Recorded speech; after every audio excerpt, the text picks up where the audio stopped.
The Predator franchise has long been celebrated for its iconic special effects, even the jankier stuff in the first few installments. Just how different did these shots look without all of the VFX work? It's funnier than you might expect. Like all the Predator films before it, the alien hunter in 2022's Prey is a big guy in a rubber suit. However, one big difference with the latest entry is that modern technology allows computer animation to augment and enhance the malleability of the suit, which definitely wasn't the case in the 1980s. For instance, while the rubber animatronic Predator head in Prey, which was worn by actor Damme, can sometimes be seen on screen untouched, it's often just used as lighting and movement reference. NBC's Chris Ued, who was the visual effects supervisor on Prey, told Before and Afters, "We had a terrific starting point. We cut back to back from the animatronic suit to our full CG Pred to shots where we were just replacing the faces. The suit was so great, so we started with photography, figuring out where we wanted to enhance it." In another example showcased in NBC's VFX breakdown video, we see DeLigro on set in the full rubber Predator suit, where he has both arms intact, even though it was freshly cut off by Naru in the movie. The visual effects artists were able to create a CG model to put over the actor's performance to show his arm missing in the final shot in the film, and it looks seamless. In the first Predator film, the Predator is not the main threat at the beginning of the story. In fact, the first big action scene showcases Dutch and the boys killing a terrorist cell hiding out in the jungle. "You're hit. You're bleeding, man. I ain't got time to bleed." There's a similar setup in Predator 2, where Lieutenant Mike Harrigan begins the film fighting off rival gang members in the city before having to fight off the Predator later. So there's a precedent of the heroes fighting off other threats before having to face the main one alone in the climax. Prey does a similar thing. In the film, Naru stumbles and fails trying to take down various animals before eventually coming into her own and taking out the Predator in the end. One such scene sees a rampaging CGI bear chasing Naru down before the bear itself is gored by a semi-cloaked Predator.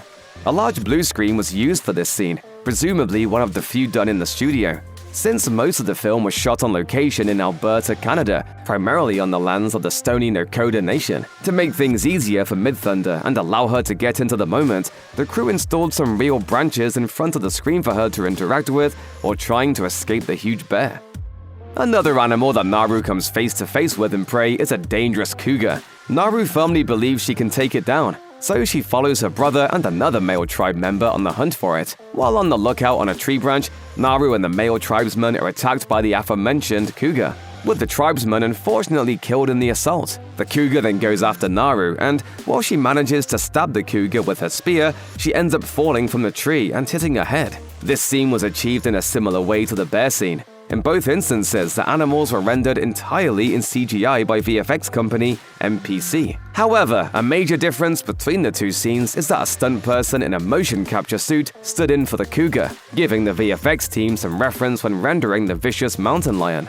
This was also presumably done to help Mid-Thunder with accurate eye lines, and it worked well. It's not only a tense scene, it's also very believable. While 2010's Predators was a moderate success, it still took almost a decade before another Predator sequel was greenlit. Toward the end of the decade, actor turned writer and director Shane Black, who played radio operator Rick Hawkins in 1987's Predator, took a crack at the franchise. The result was 2018's The Predator, a film that isn't great, if we're being honest. But oh well, at least the dialogue isn't boring. All right, when all this is over, let's me in the face with an aardvark. One element that Black and co-writer Fred Decker kept from the previous entry was the vicious alien hunting dogs, who are now chasing and hunting down our protagonists on Earth rather than on an alien planet. However, the Predator-Hounds, or Preda-Dogs in the Predator, are a different species. They have more physiological similarities to the predators themselves. While both versions of the alien canines were created and rendered in CGI, the Predator nonetheless took a different approach to filming them behind the scenes. Due to improvements in motion capture technology within the 8 years between the two films, stuntmen in skin-tight mocap suits were brought in to mimic the alien hunting dog's movements for the Predator. This would also presumably help with the actor's reactions. In some ways, this harkened back to the actor behind the Predator in the original film, which we'll be discussing later in the video. So it was a full circle moment for the franchise. Matte paintings are nothing new in filmmaking. In fact, this old technique can be traced back to the silent movie era, with the first matte painting being used in 1907's Missions of California. Essentially, a matte painting is an image used to extend or alter the background of a scene. Back in the early days of film, matte paintings were either large pieces of art that were present on set or smaller paintings done on glass panes, which were then composited on top of the previously filmed footage in editing. Or less regularly, the pane of glass was placed carefully in front of the camera and filmed on the day. Nowadays, digital matte paintings are a lot more common. Not only is there more freedom in terms of movement, whether it's camera movement or the background itself moving, but it's also easier to rotoscope actors and other parts of the scenery more easily. Not that there aren't earlier examples of rotoscoping actors and environments into a non-digital matte painting, but it was a lot more costly and arduous to do it back then. So it probably won't surprise you to learn that the matte painting used in 2010's Predators was of the digital variety. In the film, Adrian Brody's disgraced mercenary Royce finds himself on a tropical, forest-covered alien world, alongside a bunch of other specialized killers, where they're hunted by predators. We found out that there's more than one of them. That they use projectile and energy-based weapons. That they have some sort of cloaking device. Producers wanted viewers to know that this was a totally different galaxy, and they opted to use a digital matte painting to create an otherworldly horizon to drive that point home. It was created by the VFX house Hybrid, which was no stranger to sci-fi horror blends at this point, having previously worked on Guillermo del Toro's Mimic. Despite CGI having taken great strides by the time Predators hit cineplexes in 2010, the titular aliens in the film were still achieved practically, with suits created by K&B EFX Group Incorporated. However, since the film is set on an alien world, there are other alien creatures that the main characters have to evade as well. One of these creatures is the Hell-Hound, which the Predators have trained as their version of hunting dogs. They use them to sniff out, locate, and weaken their prey. These Hell-Hounds are formidable and terrifying to behold. How did the filmmakers bring these freaky predator pets to life? As bad as you are, those things are worse. The computer animation artists at Hybrid first got the filmmakers to film an empty plate, essentially a filmed element on location with nothing but the scenery, and this empty plate shot was filled with CGI Hell-Hounds after the fact. However, while this is simple in concept, there's a lot that goes into it. For instance, according to a visual effect breakdown of the film shared by Hybrid, the animators also added digital shadows to make the creature seem like it was really there. And they even created digital foliage so the Hell-Hounds appeared to be interacting with the environment rather than just pasted onto it. In any scene with energy sparking off a predator's cloak as it activates, deactivates, or malfunctions, any frame where the sparking is off ably demonstrates what the footage looks like minus the effect. So instead of a before and after comparison, consider these two frames from the same scene, in which the animation features an inside joke. Look carefully at the sparks on the gauntlet on the predator's left arm. The words "marry me" are followed by "pointer." That's the name of animator Donald Pointer, who did effects animation in both Predator and Predator 2. Turns out no one, including VFX supervisor Joel Hayneck, knew the little joke was there until a fan named HT Phoenix found it. As related in a video on Fenix's YouTube channel, when another fan reached out to the animator, he confirmed the gag as being executed around the time he proposed to his wife and claimed it hidden his name in all but one of the effects animation shots he'd worked on. If you want to see it in the film for yourself, jump to 1 hour, 16 minutes, and 56 seconds. In the pre-digital age of the first two films, such animations were drawn in pencil on pin-registered animation paper. The black-and-white drawings were then photographed to produce mattes and composited and tinted by the optical crew. Did they see the joke? Who knows? See what I did there? I see what you did there. When it comes to successfully integrating creatures realized using visual effects trickery into live-action settings, it works best when the illusion of interaction is achieved. The more complex the interaction, the better. Digital tools make this pretty easy nowadays, but it used to be pretty challenging. One scene in particular that illustrates this occurs in Predator 2, when a cloaked predator drops into a wet alley and strides through the water toward villainous King Willie prior to killing him. This scenario is simple enough with a visible being, but an invisible one? That requires showing the effect of footsteps in the water while also depicting the distortion of the cloak. The usual red suit cloaking trick wouldn't work because the splashes would be obscured by the suit itself. The solution involved rigging tubes through which compressed air would be fired each place the cloaked menace stepped. A motion control camera was used to move along the alley with the compressed air triggering splashes. Another pass was made with a man in an all-white suit wrapped in clear plastic, walking carefully so his feet hit the splash spots at the same time. When combined with the inline mat technique to create the distortion, it made for an almost entirely convincing effect. 1987's Predator was filmed before the explosion of CGI, back when things that are considered rudimentary today were still difficult to achieve. When it came time to create the visual effect of the Predator stalking his potential victims in the jungle using his cloaking device, the visual effects team, led by supervisor Joel Hynek, had to get creative. Hynek had a revelatory moment when he remembered a commercial that his team had previously worked on. He explained to VFX Blog, "We had done a commercial for Southern Belle where we had a person in a red suit and they were holding a green orb against a blue screen. I guess that's where the light bulb went off of, okay, we'll put a guy in a red suit and we'll run around in the jungle because the jungle's green and the sky's blue." And so we tried it. It looks borderline ridiculous when you look at the before and after images of the Predator in these scenes, but they became some of the most iconic shots in the whole film. So Hynek's approach was most definitely justified. You see it?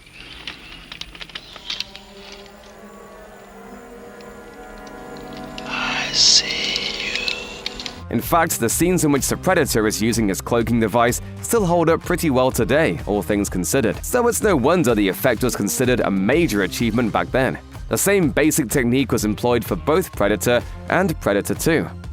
The Predator is known for its iconic design, which came by way of famed makeup artist Stan Winston. However, Winston and his studio weren't the first to be contacted about redesigning the Predator. The effects house Boss Film Studios created the original rubber Predator suit, though they warned producers that the design would be impractical for shooting on location. Steven Johnson, who took charge of the first suit build, said in a featurette, "What they needed was a character with backward bent reptilian legs, extended arms, and a head that was out here." He then went on to say that because they wanted to shoot in the actual jungle in Mexico, it just wasn't possible to pull off.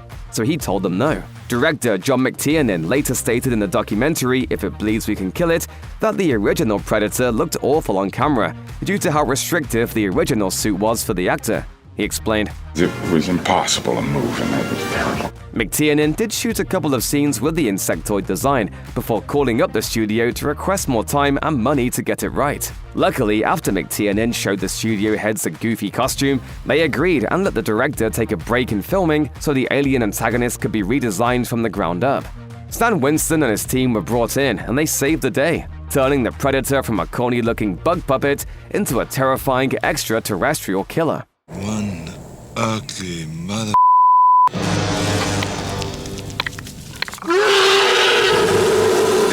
What many people might not know is that before getting famous, action star Jean-Claude Van Damme played the original Predator. That is, the Predator with the insectoid design that looked utterly ridiculous. While the director and producers hated the initial rubber alien suit, Van Damme arguably hated it even more. The actor reportedly misunderstood the assignment, believing the role would allow him to show off his martial arts skills and make him a star. When he got to the shoot, he soon realized that he was going to be a glorified stuntman, since the suit didn't allow him to show his face or his acrobatic abilities. Van Damme did his best to incorporate his kickboxing skills into the role, but this apparently annoyed producer Joel Silver. According to Joel Hynek, it all came to a head when Silver confronted Van Damme. Hynek explained to VFX Blog, "I'll never forget being in Joel Silver's trailer, and he wanted to put the word out. He wanted to talk to Van Damme. So Van Damme comes into the trailer and Joel says, 'Look, you cannot keep doing that kick. The Predator is not a kickboxer.' And Van Damme said, 'No, I have to do that. He must do that.'